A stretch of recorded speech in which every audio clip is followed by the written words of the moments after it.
काँग्रेस खासदार इम्रान प्रतापगडी यांनी अकोलेकरांची तुलना इंग्रजांशीच करून केवळ या मातीचाच नव्हे तर संविधानाचाही घोर अपमान केला आहे।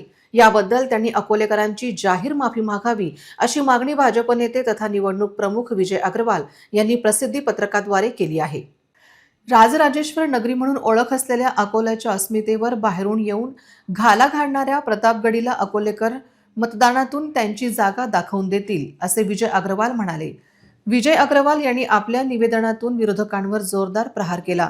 ते म्हणाले की अकोला शहराला ऐतिहासिक वारसा आणि पराक्रमाची परंपरा आहे। अशा या वैभवशाली नगरीतील जनतेचा अपमान करण्याचा अधिकार कोणालाही नाही। इम्रान प्रतापगडी यांनी येथील नागरिकांवर केलेली टिप्पणी ही अत्यंत खालच्या पातळीची असून हे एक महापाप आहे। अशा वक्तव्यामुळे अकोलेकरांच्या भावना दुखावल्या गेल्या असून या महापालिका निवडणुकीत काँग्रेसला मतदानाच्या माध्यमातून धडा शिकवल्याशिवाय जनता शांत बसणार नाही असा इशाराही त्यांनी दिला।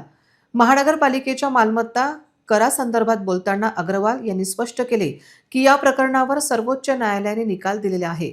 न्यायालयाचा निकाल सर्वसामान्य असायला हवा, मात्र तरीही काही लोक त्यावर सातत्याने टीका टिप्पणी करून सामान्य जनतेची दिशाभूल करत आहेत।